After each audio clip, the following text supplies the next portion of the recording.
ವಿರಾಮದ ನಂತರ ಮತ್ತೊಮ್ಮೆ ಪವರ್ಡ್ ಬೈ ಶಶಿ ಅವರ ಆರ್ಯ ಡಿಶ್ ವಾಶ್ ಬಾರ್ ಬ್ರಹ್ಮಾಂಡ ಕಾರ್ಯಕ್ರಮಕ್ಕೆ ಸ್ವಾಗತ. ಗುರುಜಿ, ತಾವಾಗಲೇ ಹೇಳ್ತಾ ಇದ್ರಿ ವಿರಾಮಕ್ಕೂ ಮೊದಲು ಒಂದು ಗಿಡದ ವಿಚಾರವಾಗಿ ಹೇಳ್ತೀನಿ ಅಂತ, ಅದರ ಭಾಗವನ್ನು ಮುಂದುವರಿಸಿ. ನೋಡಿ ವೀಕ್ಷಕರೇ, ಈ ಶಿವಂ ವಾಸ್ತು ಅಂತ ಏನು ಹೇಳ್ತೀವಿ, ವಾಸ್ತವ್ಯ ಚೆನ್ನಾಗಿದ್ದ ಪಕ್ಷದಲ್ಲಿ ಭಾಳ ಉತ್ತಮ ಅಂತೀವಿ. ಈ ಗಿಡ ಮರ ಅಂತಕ್ಕಂಥದ್ದು ಏನು ಹಾಕ್ತೀವಿ, ಗಡಿ ದಾಟಬೇಕು ಅಂತ ಹೇಳ್ತೀವಿ. ಅಂದರೆ ಒಂದು ಪಾಯಕ್ಕಿಂತ ಹೊರಭಾಗದಲ್ಲಿರಬೇಕು ಅಂತ ಹೇಳ್ತೀವಿ. ಆ ಗಡಿ ಅನ್ನೋದು ಪ್ರತಿಯೊಬ್ಬ ಮನುಷ್ಯನಿಗೂ ತಿಳ್ಕೋಬೇಕು. ಆ ಮರ ಅನ್ನೋದು ಆಲ್ದ ಮರ ಅಥವಾ ಬೇವಿನ ಮರ ಅಥವಾ ಅರಳಿ ಮರ, ವಿಶೇಷವಾಗಿ ಈಚಲ್ ಮರ ಅಂತ ಕರಿತೀವಿ. ತಮಗೆ ತಾವಾಗೇ ಬರ್ತಕ್ಕಂಥ ಕ್ಷೇತ್ರಗಳು. ನಿಮಗೆ ಗೊತ್ತಿಲ್ಲದೆ ಬೇವಿನ ಮರ ತಮಗೆ ತಾವಾಗೇ ಬಂದರೆ ಅಲ್ಲೆಲ್ಲ ಚೌಡೇಶ್ವರಿ ವಾಸ ಅಂತ ಅನ್ಕೋಬೇಕು. ನೀವು ಯಾವತ್ತೂ ಒಂದು ಬೆಟ್ಟದ ಪ್ರಾಂತಕ್ಕೆ ಹೋಗಿ, ಯಾವುದಾದ್ರು ವಿರಾಹಕ್ಕೆ ಹೋಗಿ, ವಿಶೇಷವಾಗಿ ಹೋಗ್ತಕ್ಕಂಥವ್ರು ಆ ವಿರಾಮಕ್ಕೆ ನೀವೆಲ್ಲರೂ ಹೋಗ್ತಕ್ಕಂಥ ಯಾವುದೋ ಯಾತ್ರೆ ಇರಲಿ, ಅಲ್ಲೆಲ್ಲ ಬೇವಿನ ಮರಗಳು ತಮಗೆ ತಾವಾಗೇ ಬಂದಿರುತ್ತೆ. ಅಲ್ಲಿ ಚೌಡೇಶ್ವರಿ ಸಂಚಾರ.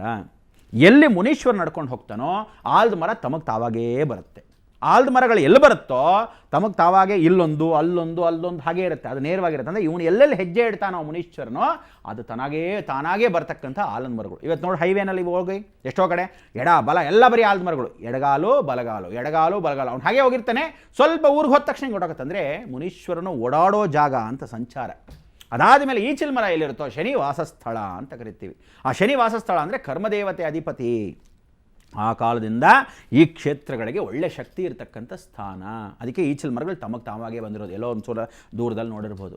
ಹೀಗೆ ನೋಡಿರ್ತಕ್ಕಂಥ ನೀವುಗಳೆಲ್ಲ ಅರಳಿ ಮರಗಳನ್ನು ಎಷ್ಟು ರೀತಿಗೆ ತಮಗೆ ತಾವಾಗೇ ಬಂದರೆ ಅಲ್ಲಿ ಸ್ವಯಂ ವಿಷ್ಣು ದಿವಾಕರ, ಅಲ್ಲಿ ಸಾಕ್ಷಾತ್ ಕೃಷ್ಣ ಪರಮಾತ್ಮನೋ ಸಂಚಾರ ಸ್ವರೂಪದಲ್ಲಿ ಬಂದಿರತಕ್ಕಂಥ ಕ್ಷೇತ್ರವೋ, ವಿಶೇಷವಾಗಿ ಈಶ್ವರನ ಪ್ರತಿಷ್ಠಾಪನೆ ಮಾಡೋಕ್ಕೆ ಸಾಕ್ಷಾತ್ ರಾಮಚಂದ್ರನೋ ಬಂದಿರೋ ಕ್ಷೇತ್ರದಲ್ಲೋ, ವಿಶೇಷವಾಗಿ ಆಂಜನೇಯ ಸಂಚಾರ ಮಾಡೋ ಜಾಗವೋ, ಯಾವುದಾದ್ರು ಗುರು ಹಿರಿಯರ ಒಂದು ವಿಶೇಷವಾಗಿರ್ತಕ್ಕಂಥ ಸಾನ್ನಿಧ್ಯ. ಅದಕ್ಕೆ ಅರಳಿ ಮರ ತಮಗೆ ತಾವಾಗೇ ಬರುತ್ತೋ ಜ್ಞಾಪಕ ಇಟ್ಕೊಳ್ಳಿ. ಅರಳಿ ಮರ, ಅಲ್ಲಿ ಅರಳಿ ಮರ ಅಶ್ವತ್ಥ ಕಟ್ಟೆ ಅಂತ ಕರೀತೀವಿ. ಆ ಅರಳಿ ಮರ ತಾವಾಗ ಎಲ್ಲಿ ಬರುತ್ತೋ, ಬೆಟ್ಟದ ನೆಲ್ಲಿಕಾಯಿ ಏನಾದರೂ ಬಂದಿದೆ, ಋಷಿ ಮುನಿಗಳೇನಾದರೂ ಸಿದ್ಧ ಪುರುಷಗಳು ಅಲ್ಲಿ ಬಂದು ತಪಸ್ಸು ಮಾಡಿ ಹೋಗಿರೋ ಜಾಗಗಳು, ಅಗಸ್ತ್ಯ ಮುನಿಗಳು, ವಿಶೇಷವಾಗಿ ಭೃಗ ಮಹರ್ಷಿಗಳು, ಹೀಗೆ ಬಂದಿರೋ ಜಾಗಗಳು. ಇದಕ್ಕೆ ಆ ಕ್ಷೇತ್ರಗಳಲ್ಲಿ ಕ್ಷೇತ್ರಪಾಲಕ ಆಗಿರತಕ್ಕಂಥದ್ದು ಕ್ಷೇತ್ರ ವೃಕ್ಷದಲ್ಲಿ ಅಧಿದೇವತೆ ಪ್ರತಿದೇವತೆ ಅಂತ ಕೂತಿರ್ತಾರೆ. ಅದಕ್ಕೆ ಗೊತ್ತೇ ಇಲ್ಲದೆ ಆ ಶಕ್ತಿ ಸಾನ್ನಿಧ್ಯ ಆ ಕೆರೆ ಪಕ್ಕದಲ್ಲಿ ಅಥವಾ ಒಂದು ಚಪ್ಪಡಿ ಕಲ್ಲು ಹಾಕಿರ್ತಕ್ಕಂಥ ಒಂದು ಮಂಟಪದ ಕೆಳಗೆ ಅಥವಾ ಒಂದು ಹಾಳು ಬಿದ್ದಿರೋ ದೇವಸ್ಥಾನದಲ್ಲಿ ನೀವು ನೋಡ್ಬೋದು.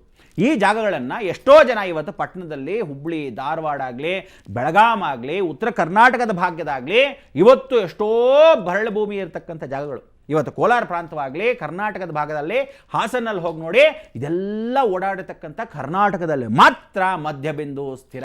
ಅದಕ್ಕೆ ರಾಹು ಕ್ಷೇತ್ರ, ಗುರುಕ್ಷೇತ್ರ, ರಾಹು ಬೃಹಸ್ಪತಿ ಸಂಧಿ. ಈ ಕ್ಷೇತ್ರಗಳಲ್ಲಿ ಆ ವೃಕ್ಷಗಳಲ್ಲಿ ಕಾಯ್ತಾ ಕೂತಿರುತ್ತೆ. ಇದಕ್ಕೆ ಈ ನೆರಳುಗಳು ಮನೆಗಳ ಮೇಲೆ ಬೀಳಬಾರ್ದು.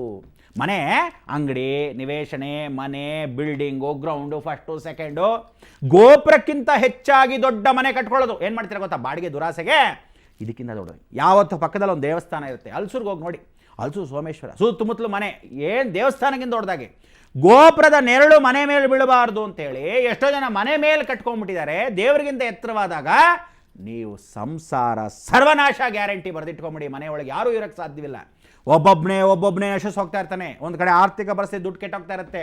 ಮಗಳಿದ್ರೆ ಅಕಸ್ಮಾತ್ ಮದುವೆ ಆಗದೇನೆ ಬಿದ್ದಿರ್ತಾಳೆ, ಇಲ್ಲ ಮಗ ಇದ್ದರೆ ಕೆಲಸ ಇಲ್ಲದೇನೆ ಒದ್ದಾಡ್ತಿರ್ತಾನೆ, ಇಲ್ಲ ವಿದ್ಯಾಬುದ್ಧಿನೇ ಇರಲ್ಲ, ಮನೆ ಯಜಮಾನರಿಗೆ ಕಾಯಿಲೆ ಕಸಾಲೆ. ಇದೆಲ್ಲ ಏನಕ್ಕೆ ಬರುತ್ತೆ ಅಂದರೆ ನೀವು ಮಾಡಿರ್ತಕ್ಕಂಥ ಕ್ಷೇತ್ರದಲ್ಲಿ ಗೊತ್ತಿಲ್ಲದೇನೋ ಮಾಡ್ಕೊಂಡಿರೋ ತಪ್ಪಿಗೆ ಎಲ್ಲ ಹತ್ತಿರದಲ್ಲಿ ಮನೆ ತೊಗೊಂಬೋಣ, ದುಡ್ಡಿದೆ ನೋಡ್ಕೊಂಬೋಣ, ಇಲ್ಲೂ ಒಂದಿರಲಿ ಅಲ್ಲೊಂದಿರಲಿ ತೆಗೆದಾಕ್ಬೋಣ, ಯಾರೋ ಮಾಡ್ತಾ ಇದ್ದಾರೆ ತೊಗೊಂಬೋಣ.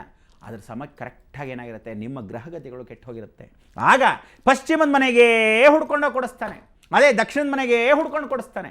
ಆ ಜಾಗದಲ್ಲಿ ನೀವು ಮನೆ ನಿವಾಸನೆಗಳು ಕಟ್ಕೊತೀರ. ಅಲ್ಲಾಗಿರ್ತಕ್ಕಂಥ ಹಣೆ ಬರಕ್ಕೆ ಜೀವನಾಪರ್ಯಂತ ಒಂದು ದೇವಸ್ಥಾನದ ಪಕ್ಕದಲ್ಲಿ, ದೇವಸ್ಥಾನದ ಗೋಪುರದ ನೆರಳು, ವೃಕ್ಷದ ನೆರಳು, ಅರಳಿ ಮರದ ನೆರಳು, ಬೇವಿನ ಮರದ ಸುಗಂಧ ವಾಸನೆಗಳು, ದೇವಿ ಸಂಚಾರ ಇದ್ದ ಜಾಗದಲ್ಲಿ ಯಾವ ಕಾಲಕ್ಕೂ ಮೈಲಿಗೆಗಳಾಗ್ತಕ್ಕಂಥದ್ದು. ಎಷ್ಟೋ ಜನ ಇವತ್ತಿನ ದಿವಸ ಹೆಂಗಸರು ಆ ಕಾಲದಲ್ಲಿ ಕೂತ್ಕೊಳ್ಳೋರು 3 ದಿವಸ 5ನೇ ದಿವಸ ಸ್ನಾನ ಮಾಡೋದು ಏನಿಲ್ಲ. ಇವತ್ತು ಅದೇನೇನೋ ಸಿಗುತ್ತೆ, ಹಾಕ್ಕೊಂತಾರೆ, ಮಾತ್ರೆಗಳು ನುಂಗ್ತಾರೆ, ಒಂದು 5 ನಿಮಿಷ ಕೂತ್ಕೊಳ್ಳ. ಏನಕ್ಕೆ ಕೊಟ್ಟ ಭಗವಂತ ಪ್ರಕೃತಿಯನ್ನು? ಪ್ರತಿಯೊಬ್ಬನಿಗೂ ಕೊಟ್ಟಿದ್ದೇನು ಅಂದರೆ ರೆಸ್ಟ್ ತಗೋ. ಹೆಣ್ಣಿಗೆ ರೆಸ್ಟ್ ಬೇಕು. ಉಗ್ರ ಸ್ವರೂಪ ದುರ್ಗಾ ಅವಳಷ್ಟು ಕ್ರೂರ ಯಾರೂ ಇಲ್ಲ. ಅವಳಿಗೆ ಅಷ್ಟು ಶಕ್ತಿ ಇದೆ. ಸಪ್ತಮಾತ್ರಿಕಾ ವಂಶ ಅಂತೆ. ಎಷ್ಟು ಜನ್ಮ ಪುಣ್ಯ ಮಾಡಿದ್ರೆ ಒಂದು ಹೆಣ್ಣಿನ ಜನ್ಮ. ನೀವೆಲ್ಲ ಎಷ್ಟೋ ಜನ ಹೆಂಗಸ್ರು ಅನ್ಕೋತಿರೋದ, ಅದೇನ್ರಿ ಹೆಣ್ಣಿನ ಜನ್ಮ ದರಿದ್ರ, 24 ಗಂಟೆ ಅಡುಗೆ ಮನೆ, 24 ಗಂಟೆ ಕೆಲಸ ಕಾರ್ಯಗಳು. ನಿಮ್ಮಷ್ಟು ಶಕ್ತಿಶಾಲಿ ಇಡೀ ಜಗತ್ತಲ್ಲಿಲ್ಲ. ಅದಕ್ಕೆ ಗಂಡಸಿಗೆ ಏನು ಮಾಡೋರು, ಆ ಕಾಲದಲ್ಲಿ ಜನವಾರಗಳನ್ನು ಹಾಕಿ, ಪ್ರತಿಯೊಂದು ಜಾತಿಗೂ ಜನವಾರವನ್ನು ಹಾಕಿ ಅವನಿಗೆ ಗಾಯತ್ರಿ ಮಂತ್ರ ಅಂದರೆ ಹೆಣ್ಣಿಗೆ ಸಮಾನಿನ ಬರಬೇಕು ಅಂತ ಹೇಳೋರು.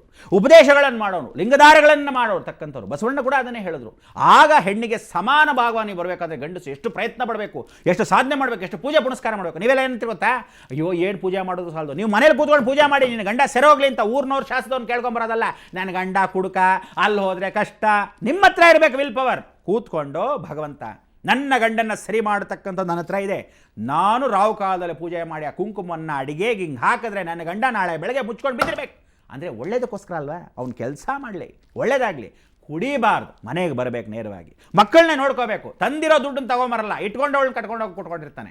ಹಾಗೆ ಜೀವನ ಪರ್ಯಂತ ಕಷ್ಟಗಳನ್ನು ಪಡ್ತಕ್ಕಂಥ ಹೆಂಗಸರಿಗೆ ಇರ್ತಕ್ಕಂಥ ಶಕ್ತಿ ಭಾರತ ದೇಶದಲ್ಲಿದೆ.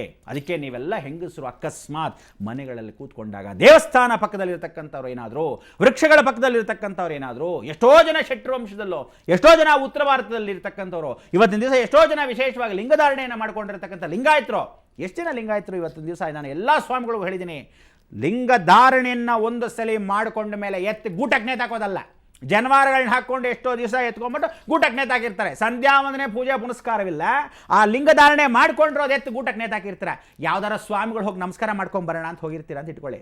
ಅಲ್ಲಿ ನಮಸ್ಕಾರ ಮಾಡ್ಕೊಂಬಂದಾಗ ಅಯ್ಯೋ ಗುರುಗಳಿದ್ದಾರೆ ಏನು ಅನ್ಕೊಂಡ್ಬಿಡ್ತಾರೇನೋ, ಸರಿ ಹಾಕೊಂಬಿಡೋಣಪ್ಪ, ಆವತ್ತು ಹಾಕೊಂಡು ಹೋಗೋದು. ಬೆಳ್ಳಿದು ಅದಕ್ಕೊಂದು ಒಳ್ಳೆ ಕವಚ ಮಾಡಿಸ್ಕೊಂಬಿಡೋದು, ಚೆನ್ನಾಗಿ ಉಜಿಸ್ ತೊಳೆದ್ಬಿಟ್ಟು ಇವತ್ತು ತೊಳ್ಕೊಂಡಿರೋದು, ಬೇರೆ ದಿವಸ ಎಲ್ಲ ಗಬ್ಬೆದ್ದೋಗಿರುತ್ತೆ. ಶಿವನ ಪೂಜೆ ಮಾಡಬೇಕ್ರಿ.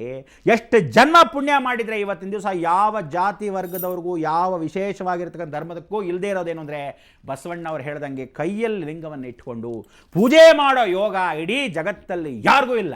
ಅಂಥದ್ರಲ್ಲೂ ಆ ಹೆಂಗಸರು ಸಹ 3 ದಿವಸ ಕೂತ್ಕೋಬೇಕು. ಗಮನ ಇರಲಿ, ಲಿಂಗಧಾರಣೆ ಮಾಡ್ಕೊಂಡಾಕ್ಷಣಕ್ಕೆ ನಾವು ಕೂತ್ಕೋಬಾರ್ದು.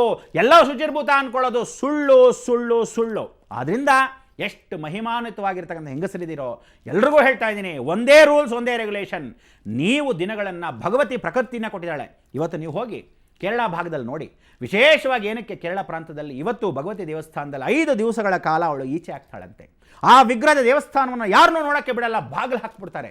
5ನೇ ದಿವಸ ಉತ್ಸವ ಮೂರ್ತಿ ಹೊರಗಡೆ ಬಂದು ಆ ಕಲ್ಯಾಣಿಲಿ ಸ್ನಾನ ಮಾಡಿಸಿ ಆಮೇಲೆ ದ್ವಾರವನ್ನು ತೆರೀತಾಳೆ. ಯಾಕೆಂದರೆ ಅವಳು ಕೂಡ ಪ್ರಕೃತಿ ಬಿಟ್ಟಿಲ್ಲ ಅನ್ನೋದು ವಿಚಾರವನ್ನು ಜಗತ್ತಲ್ಲಿ ಹೆಣ್ಣುಮಕ್ಕಳು ಕೊಟ್ಟಿದ್ದಾರೆ. ಅಂದರೆ ರೆಸ್ಟ್ ಬೇಕು ಹೆಣ್ಣುಮಕ್ಕಳಿಗೆ. ಆ ಕಾಲದಲ್ಲಿ ಹೆಣ್ಣು ಮಾಡೋದು ಹೊರಗಡೆ ಇದ್ದು ಅಕ್ಕಿ ಬೇಳೆ ಎಲ್ಲ ಆರಿಸೋರು, ರೆಸ್ಟನ್ನು ಕೊಡೋರು, ನಿಶಾಂತಿಯಾಗಿರ್ತಕ್ಕಂಥ ಮನಸ್ಸು ವಾತಾವರಣ ಕೊಡೋರು. ಈ ಕಾಲದಲ್ಲಿ ಹೋಗಿ ಓಡಾಡಿ ಎಲ್ಲಂದರೆ ಅಲ್ಲಿ ಅಂತಲ್ಲ, ಹೋಗಿ ಕೊಡ್ದು. ಇವತ್ತು ಹೊರಗಡೆ ಕೆಲಸ ಮಾಡೋ ಎಷ್ಟು ಹೆಂಗಸರು ಇದು ಮಾಡ್ತಾಯಿದ್ದಾರೆ? ಮಾಡ್ತಾ ಇಲ್ಲ. ಅದಕ್ಕೆ ನಿಮ್ಗಳಿಗೆ ರೋಗಗಳು ಹೆಚ್ಚಾಗ್ತಿರೋದು. ಅದಕ್ಕೆ ಇಂಥವರು ಅಕಸ್ಮಾತ್ ದೇವಸ್ಥಾನ ಪಕ್ಕ ವಾಸವಾಗಿದ್ದರೆ, ಮರಗಳ ಪಕ್ಕ ವಾಸವಾಗಿದ್ದರೆ ನಿಮಗೆ ರೋಗಗಳು ಖಚಿತ, ಆಪರೇಷನ್ಗಳು ಖಚಿತ. ಇನ್ನ ಮೇಲೆ ಸೂರ್ಯನು ವಿಕೋಪಗೊಂಡು ವಿಶೇಷವಾಗಿ ಶನಿ ತುಲಾರಾಶಿಯಲ್ಲೇ ಕೂತಿರೋದ್ರಿಂದ ದಯವಿಟ್ಟು ಹೇಳ್ತಾ ಇದ್ದೀನಿ, ಹೆಣ್ಣು ಮಕ್ಕಳಿಗೆ ಕಾಯಿಲೆಗಳು ಜಾಸ್ತಿ ಅಂತ ಆ ಕಾಲದಿಂದ ಎಲ್ಲ ಮಾಧ್ಯಮದಲ್ಲೂ ಬಡ್ಕೊತಿರೋನು ಏಕೈಕವಾಗಿ ನಾನೇ. ನೇರವಾಗಿ ಸತ್ಯವಾಗಿ ಯಾವ ಕಾಲಕ್ಕೂ ಕಲ್ಮಶವಿಲ್ಲ. ನಿಮ್ಮೆಲ್ಲರಿಗೂ ಚೆನ್ನಾಗಿರೋಕ್ಕೋಸ್ಕರ ನೀವುಗಳು ಅನುಭವಿಸ್ತಾ ಇರತಕ್ಕಂಥ ಈ ಮನೆ ವಾತಾವರಣನೂ ಅದಕ್ಕೋಸ್ಕರನೇ. ಅದಕ್ಕೆ ಹೆಣ್ಣು ಮಕ್ಕಳು ಮನೆಯಲ್ಲಿ ಶುಚಿರ್ಭೂತವಾಗಿರಿ. ಇಂಥ ಕ್ಷೇತ್ರದ ಪಕ್ಕದಲ್ಲೇನಾದರೂ ಮನೆ ಮಾಡ್ಕೊಂಡ್ಬಿಟ್ಟಿದ್ರೆ, ತಾತನ ಕಾಲದಿಂದ ಇದ್ದೀನಿ, ಏನು ಮಾಡೋದು? ನಾವು ಬಾಡಿಗೆ ಮನೇಲಿದ್ದೀವಿ, ಏನು ಮಾಡೋದು? ಆದರೂ ಗಮನ ಇರಬೇಕು. ಪಕ್ಕದಲ್ಲಿರ್ತಕ್ಕಂಥ ಕ್ಷೇತ್ರ ನಿವೇಶನ ಸ್ಥಳ ಯಾವುದು ಅಂತ ತಿಳ್ಕೋಬೇಕು. ದೇವಸ್ಥಾನ ಪಕ್ಕದಲ್ಲಿದೆಯಾ, ಗೋಪುರ ಪಕ್ಕದಲ್ಲಿದೆಯಾ, ದೊಡ್ಡ ಆಲದ ಮರ ಪಕ್ಕ ಇದೆಯಾ, ಮುನೀಶ್ವರ ಪಕ್ಕ ಇದ್ದಾನ, ಚೌಡೇಶ್ವರ ಪಕ್ಕ ಇದ್ದಾನ ಅಂತ ತಿಳ್ಕೋಬೇಕು. ಇದೆಲ್ಲ ತಿಳ್ಕೊತಾ ಕೂತ್ಕೊಳ್ಳಿ. ಹೌದು ಗುರುಜಿ, ಪ್ರಮುಖವಾಗಿ ಏನಂದರೆ ಈ ಕ್ಷೇತ್ರ ವೃಕ್ಷಗಳ ಪ್ರಭಾವ ಹೇಗಿರುತ್ತೆ ಅಂತ ತಿಳಿಸಿದ್ರಿ. ಇದರ ಸಂಬಂಧಪಟ್ಟಂತೆ ಇನ್ನಷ್ಟು ಮಾತಾಡೋಣ. ವೀಕ್ಷಕರೇ, ನಿಮಗೆ ಅಥವಾ ನಿಮ್ಮ ಮನೆಯಲ್ಲಿ ಏನೇ ಸಮಸ್ಯೆಗಳಿದ್ರೂ ಅದರ ಪರಿಹಾರವನ್ನು ಕಂಡುಕೊಂಡು ನೆಮ್ಮದಿಯ ಬದುಕನ್ನು ಸಾಗಿಸಬೇಕಾದ್ರೆ ನಮ್ಮ ಕಾರ್ಯಕ್ರಮಕ್ಕೆ ಕರೆ ಮಾಡ್ಬೋದು. ಜೊತೆಗೆ ಪತ್ರವನ್ನು ಕೂಡ ಬರೀಬಹುದು. ಪತ್ರವನ್ನು ಬರೆಯೋದಕ್ಕೆ ಕಾರ್ಯಕ್ರಮದ ವಿಳಾಸವನ್ನು ಕಾರ್ಯಕ್ರಮದ ಕೊನೆಯಲ್ಲಿ ನಿಮಗೆ ತಿಳಿಸಲಾಗುತ್ತೆ.